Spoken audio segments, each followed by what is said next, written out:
Alright, so she's on stands, both sides. Time to go underneath and disconnect the drive shaft from the back of the gearbox and the gearbox mount itself. And then I can start in the engine bay. Suggestion, get one of these with an air compressor, otherwise you'll be down there for a much longer time trying to get the what do you call it, from the Guibo rubber linkage universal joint between the drive shaft and the gearbox undone. Alright, so trying to disconnect the drive shaft from the gearbox. I only need to undo 3, so I'm undoing these ones just because they were the ones that were easier to get to in the time. It's a 17mm nut, 15mm head, and then you pull this back because there's always a little bit of slack in the drive line, especially after you remove the base plate mount and it sags a little bit, which gives you access to these guys. Alright, so once you got the drive shaft connected, or disconnected, sorry, pull it all the way back and do not let it disconnect from there. So just gently let it sit, make sure it's marked properly to where it slots in, with one on the other end. I'm sorry you can't see it, it's probably underneath the underneath this guy here and down the other end, so you can see the 2 big white arrows. So yeah, if you've never had your drive shaft worked on since factory, they may not even have marks, or the marks have worn off. So make sure to either mark it yourself or be extra careful not to disconnect this at all, because with some vibration it can fall out now that it just hangs there. Next piece to work on is to disconnect the linkages, and then these guys here. Make sure when you're disconnecting these guys from the exhaust support, make sure you lift up the gearbox with a jack or something to give it extra support. Alright, linkages are off. Still on down there. I believe I'm going to leave them on down there until the gearbox has been drawn out, and then maybe disconnect them from the other side, just because it's the space to disconnect them. But you only need a larger screwdriver to get the little clips off anyway. Yeah, now it's time to support the transmission. Lift it up so we can disconnect this guy here, and then after that it is disconnect the exhaust from the dump pipe. And then one thing a lot of people miss is this grounding strap. A lot of cars seem to be missing this. So yeah, if you have electrical issues, get yourself a decent grounding strap between the body of the car and the transmission. So yeah, and you'll probably find that the problem may go away. Alright, so I've disconnected the ground strap and just leave it over there with the bolt. That way I always know I've got the right size bolt when it all goes back together. Now, yeah, going to support the transmission, disconnect the exhaust side and the dump pipe, and then yeah, the only things to remain underneath are the dampeners and the engine mounts. Alright, so next part that I've got done is I took the dump pipe out and the flexible tube that went with it, these 3 here, and on the flexible tube there was just a big giant hose clamp. So now the starter motor. Now the starter motor is a pain because you can take it off, you can leave it on, whatever, but it's the electrical connections that suck, because you got to take off the heat shield to get to them and all this stuff to really adequately get to them. So to skip that, the starter motor stuff comes to this point here with these 2 connectors, and then you end up with the positive connection going to the battery with some milk. So yeah, I'm going to actually disconnect it from the battery and from that, and it should come straight out, so I don't have to deal with fucking another 10 bolts here and scrape my hands and all that kind of stuff. So yeah, I just need to do the power steering, and yeah, so power steering and all the fluids and the clutch line, and then all the engine mounts and stuff, take the radiator and fan off, and yeah, it's just about pull it out time. So alright, let's see how we go. So battery disconnected, yeah, got to get these ones, but in the meantime, gone underneath and see that liquid dripping down there? That is the brake fluid, or should I say it's hydraulic fluid, but it's, you know, it shares with the clutch and the brakes, as this is a manual car, so I've got to take off the clutch line. So while that's doing, I'm gonna take off those other 2 points for the electrical for the starter motor. Alright, so as you can see, I've taken the connections off, and note they're different size and different screws they go in, so that will make it easier for reconnection. The big one goes in the middle and the small one goes on the right, or, you know, as I'm looking at it. So yeah, that saves us, because this is a right hand drive car, and that's the steering box down there, and the exhaust wouldn't pull forward past it. So yeah, and you can see the brake fluid leaking down there as it should be into its container, and levels dropping in there. So when that's done, I'll look at disconnecting the clutch line. For now, I think I'm going to start looking at dropping the oil, and then no, I think I'm going to drop the radiator coolant, so then I can start working on taking the radiator out, and then I'll take the oil out as I'm working on the radiator. Just a bit of time efficiency. Alright, so yeah, time to look at the coolant. So we take the cap. She's pretty bare in there. Yeah, it needs to top up anyway. Yeah, I'll probably put the bare minimum in there to begin with, last time I took it out. But anyways, so about to drain it all out. Now, a tip with these is you've got the usual, where are you, drain plug on the side here, but they're absolutely messed up. They don't really work all too well. So what you do is you end up draining it from the actual bottom hose. If I can get a good look at it down there. So yeah, let's get a pointing unit down there.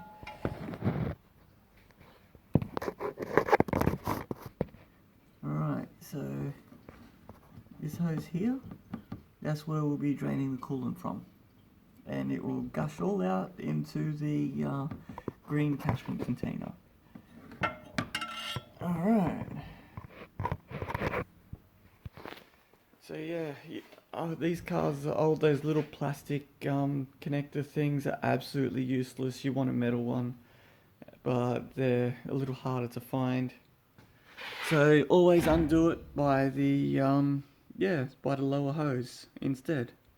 So drain radiator coolant, and now we are draining oil.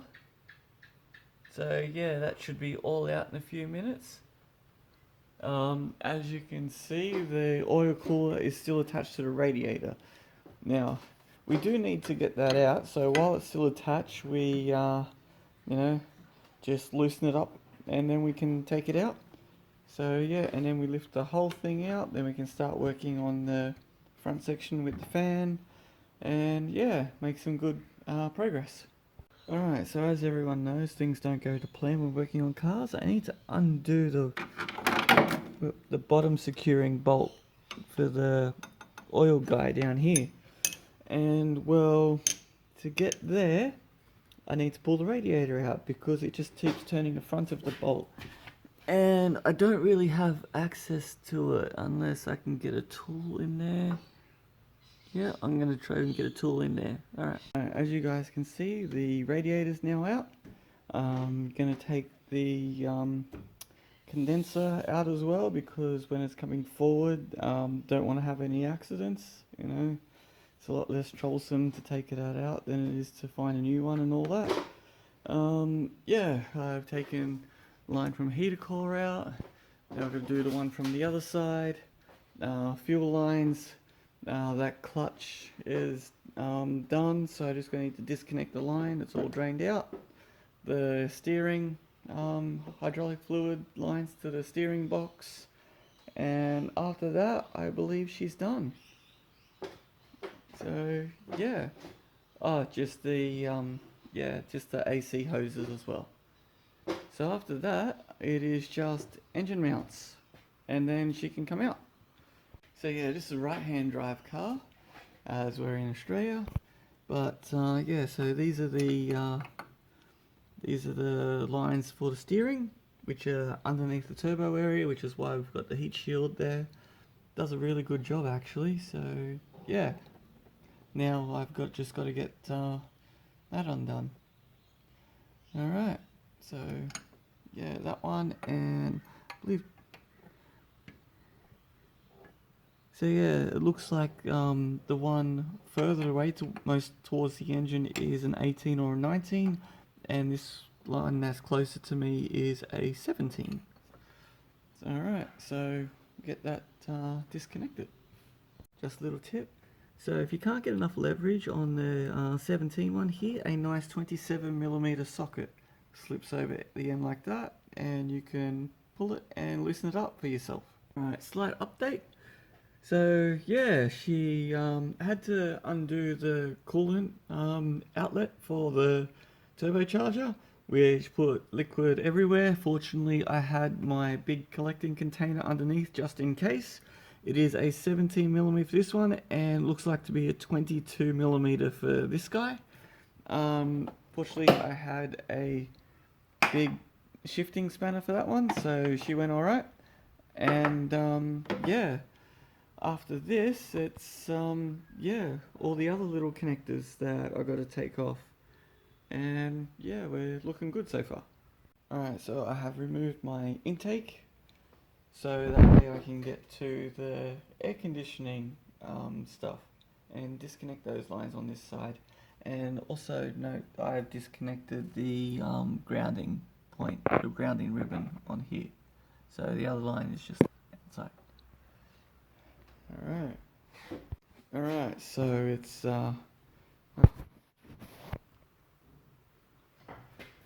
time to take the condenser out. Alright, so we've got the two main ones up here, and what people kind of forget is that there's actually a couple screws underneath the plastic, and you need to shift this left and right to get to them. But to do that, you need to undo this center piece here. And then once it's all loose from here, you also before you unscrew there, you need to undo the air lines here for the air conditioning. And if you haven't disconnected this guy to leave it in, so you save spilling excess oil, you just need to shift him out of his spot there, so that way you can shift the whole thing to the right and then lift out. Alright, cheers, next bit coming soon. Now we're up to the fan, so don't need to take the bracing out, which is these guys here. You just need to undo these two clips, and these are 8mm, one on each side. I've already taken this one off, and you've already taken out the screw for the bottom section, so you can take the condenser out. And then there's an electrical cable that goes down there and goes across into there, and it's just a plug to undo. And then you can take the fan out. Alright, hope this has all been helpful, guys. Alright, so a very important thing that a lot of people forget and regret it later is, see how you've got your giant oil filter housing? Well, at the base of it, there is this guy here, this little line, and that is the pressure sensor that goes in behind the dashboard. So you need to disconnect this guy. Otherwise, it'll be a bad time.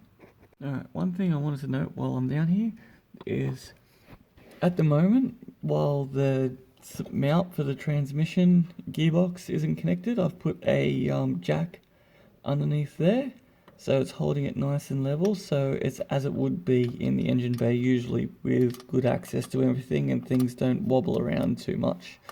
The last things I will disconnect are all the mounts for the engine before I take it out. But yeah. Oh, and this is a 12mm for the the dashboard oil pressure gauge. And that's what this is. It's one of the last few things. Still need to do that clutch connection. I've just been busy doing all the other things first, I guess. So, and going under the car's a pain. But anyways, we're getting there. And yeah, hope this has been helpful.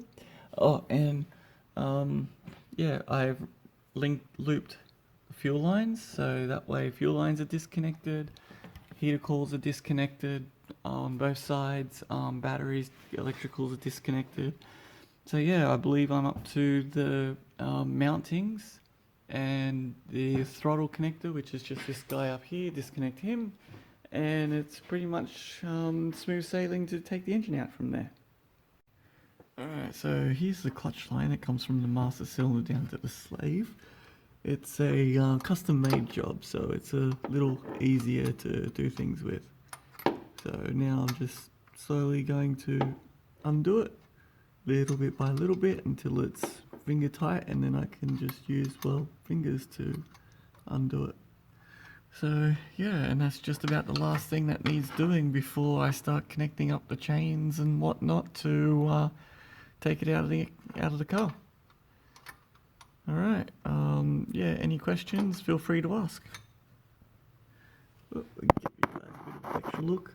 So yeah, I got the bend in there so it faces forward and it's nice and clean to deal with. So yeah, there's the slave. That's the fill port, the drain port. Now, whenever you're changing your oil in transmission or anything like that, or differential, anything in that regard, make sure you can undo the fill port before you can do the drain port. Because if you can undo the drain port and the fill port is completely seized up, then yeah, you're gonna have a bit of trouble getting some liquid in there to and then close it up. Yeah, anyways, enjoy. Any questions, feel free to ask. Alright, so I've got the clutch line off, so now what I'm doing is I'm tucking it up, a little bit left in there. See, always, and wear your safety glasses at all times when you're under here. Unlike me, because I just can't see crap with those things on, they just get in the way, need something better. Anyway, so yeah, I'm just going to tuck this off to the side and let it continue drip till it doesn't drip anymore. Then we'll, yeah, we'll start looking at disconnecting the engine mounts, and then, yeah, pulling the engine. Drip, drip, it's going to be a bit of a wait. Alright, enjoy. The vacuum pump. Alright, steering dampener is next to take off. Now, you don't actually have to take off from these two here. It's actually the other side of this bolt which goes all the way down underneath the cross member. Above the cross member, there's a little spot where it's flat on both sides. Now, what you do is you get a small pair of pliers to grip that, and then undo the nut at the very bottom. Then once it's out, you can actually push the little rod all the way up through the cross member, and that way you'll be able to take it out. And then it is just two bolts underneath the engine mounts that go up into the little arms here. I'll show you a look from the bottom. Alright, so from the bottom, the engine mounts are a hole through here. Let's see if I can get a alright, with a bit of light. So there you can see, you know, from the suspension, The actual engine mount bolts are up in there. You need an 8mm Allen key to undo them. Make sure you got a really good Allen key and you don't stuff it up. And that's the dampener. I've already undone it and then I've just pushed it through ever so gently. Do not use anything metal. I used a pencil. That way you don't mess up the bolt end, as it looks here, the threads. So you can actually reattach it after you're done. And now it's time to pull the engine. Alright, so yeah, mounting points. One at the front here, and the two eyelets at the back. Always put something there to stop your valve cover getting messed up. And I've removed the jack from underneath. I've got those three hanging there just for ease of taking them off after the engine's out. Alright, and she's looking alright. Alright, so yeah, checking all the cables and whatnot as we pull it out. Doing well. I just didn't disconnect the oil cooler just because I didn't want to leak any excess oil that's still residual in the system. So I'm going to continue. Alright, so when you need to tilt it back and forth, 27mm spanner does it very nicely on this guy. The little toner thing that comes with it is absolutely useless and breaks and requires too much effort. This guy, you get a lot of leverage and goes quite smoothly, just takes a little bit. Alright, so engine is about halfway out, 3/4, however you want to look at it. One part you need to worry is your front AC tubes, you know, they get in the way just trying to get past this lip. And you never want to take this guy off.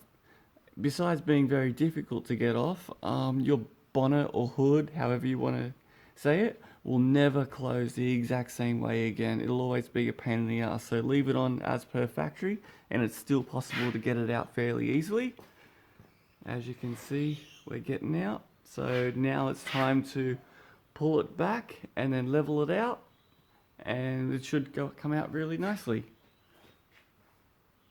Alright, so engine is about halfway out, 3/4, however you want to look at it.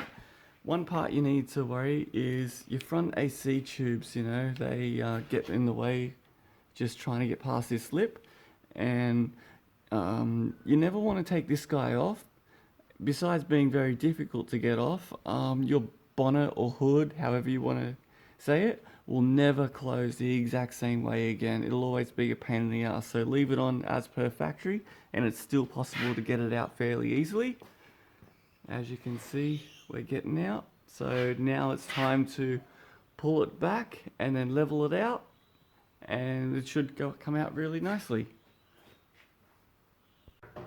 When you get to the back here, you gotta watch the flange, and sometimes it gets caught on the beam, so you just need to manhandle it, so to speak, to get it past. And make sure you have good lighting, but it clears the crane. Alright, so here's the dampener. Let me pull this out so you guys can take a look.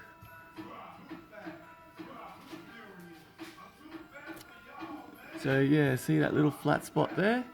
That's where you grip onto so you can undo and put on the nut. So yeah, I'll put this in the little bag for this stuff. And time to push it back in. Takes a minute, but it is a dampener.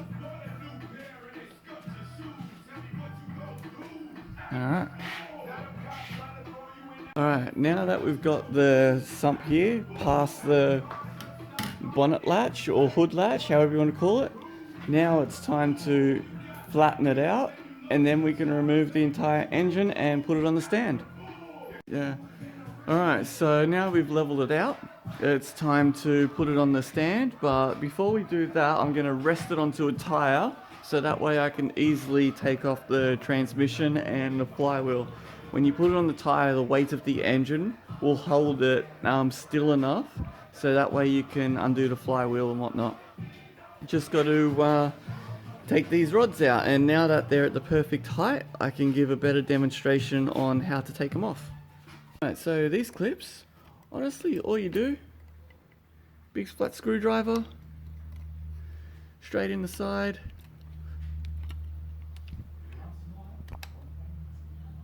and she's out. It's just put it in the side and a bit of wiggle room, and that's pretty much it. The new ones are a little bit more of a pain. It's more of a two-handed job, so I'll have to put it down, but essentially it's the same. It's just got the little extra clip at the clip part at the front to worry about. Alright, another bonus part is when you do your rods like this, you can actually tape them up and get yourself a nice picture. So got the black one for the one on the right or the rear, the blue one goes in the middle, oh sorry, the blue one goes at the front there, and the white one in the middle. So that'll be easy to reassemble, as I can now take these individual ones out as all the clips have been removed. Going on tire, so I can take everything off. So here she is, all out on the stand, ready to go onto that tire. Always lower it a bit so the center of gravity is quite a bit lower when you're moving it around.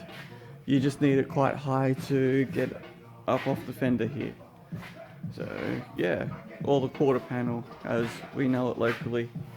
Alright, let's continue. So this is where we're up to. We've taken the transmission off and got the flywheel off. Now with the flywheel, there's 12 bolts that go around here, and you need a 12-sided, what do you call it?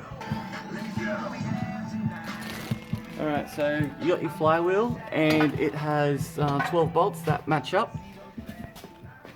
Down here, it uses these bolts here, and as you can tell, the head is very different. It's actually 12-sided, so what you need is a 12-sided socket and breaker bar. So I suggest using the breaker bar to loosen each of them up, and then take them off with your fingers, and then just slide it out. Make sure you wear steel cap boots or have a friend to help you. It's on there quite well and stuck, and then it'll just pop off unexpectedly. And she weighs quite a lot, so you can hurt yourself. And make sure you bag everything up together, so that way you can reassemble if the bolts meet the specifications. So yeah, and then the next plate is just done up with 4 bolts, 1, 2, 3, and 4, and that's it. Next step is I got to change this bearing here because it's feeling a little notchy in there and not so great. So yeah. Alright, so this guy going in there. Now, yeah, we need to tighten it up, so we use this guy there, and then tighten up with the socket, and then these little guys will expand, and then I can use the slide hammer to pull it out. Alright, so it's in there, it's expanded, it's nice and tight, so now we're going to use the slide hammer. So this just screws on, and then use the weight to slam backwards, and it will pull the bearing out nice and easy. So slide hammer is connected, so now it is just, yeah, pull this back until she comes out. So see the tools coming out, so now I need to tighten it up, and that way the little flared ends, as you can tell, little flared ends can sit behind the bearing, and yeah, it'll pop out nice. Alright, first time using this fucking bearing puller, and yeah, it keeps dropping little metal fragments instead of actually splitting this open far enough with enough force to actually pull the bearing out. So it is refund time for this cheap piece of junk.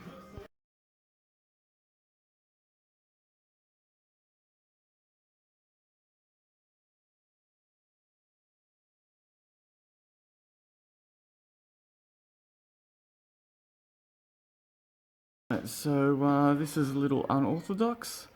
My little thing is not working, and a mechanic friend said I should try this soap trick. So it works kind of like hydraulic pressure. You put in a whole lot of soap.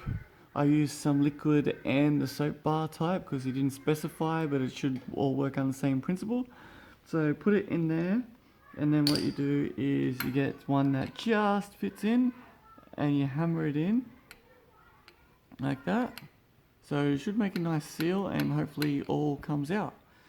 So I just need to put more in there. More like hydraulic pressure sort of thing to, you know, force it to come back. I'm doubting it, but we'll give it a try. Alright, so what I've got here is my slide hammer. And what I've done is I've matched the threads up. So instead of one of these guys going in there and then trying to push a little rod up and through and split these, so it's like this one, how it's all split up and the arms expand and grab onto it from behind. Unfortunately, what's happening is rather than spreading them, all that the arms are doing is just cutting into the metal. So it's been horrible. So now what I've done is I've got an M14 bolt and I've ground away so that way it's no thicker than the 15mm then it wants to go in. And see how I've got it full, the overhang. So what I'm going to do is use it like a slide hammer, and it is going to go into the hole. See how it latches on like that? So I'm going to go pull once, turn it, pull once, turn it, pull once, etc. all the way till it comes out. So yeah, don't mind me, I had the liquidy stuff in there before and tried to use this soap hydraulic trick, but it no works. So yeah, alright, let's hope this way does better. So now that we've got the engine out, what I'm doing is making the facing part of the engine block completely vertical so it mates up to this very nicely. This one's actually tilted a little back, so I'm going to have to do the same there, and then we'll get it bolted up nicely. So it's deceptive how it's turned a little that way because, you know, chains are a different length. Anyways, enjoy guys, hope this has all been helpful.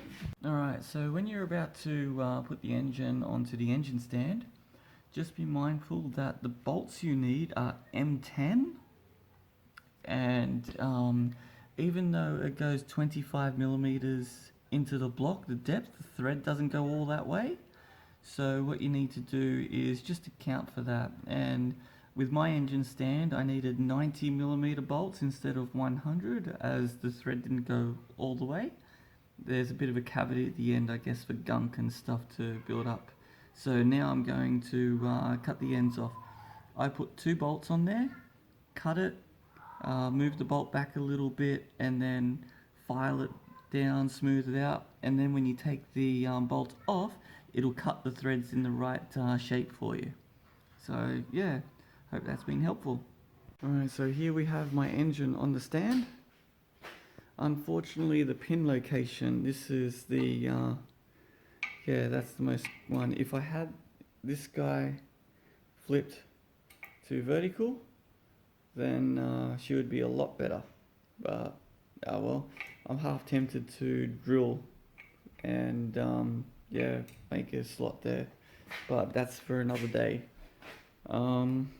Yeah, so that's where we are, dropping a little bit of ATF, which is okay, and some coolant, but that's to be expected. As long as it's not oil, it'll all wash away nicely.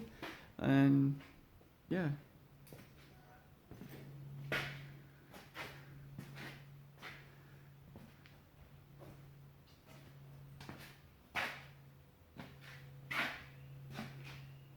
So yeah, that is pretty much step by step how to take a Mercedes-Benz om617 and an om616 and an om615 engine out of a car.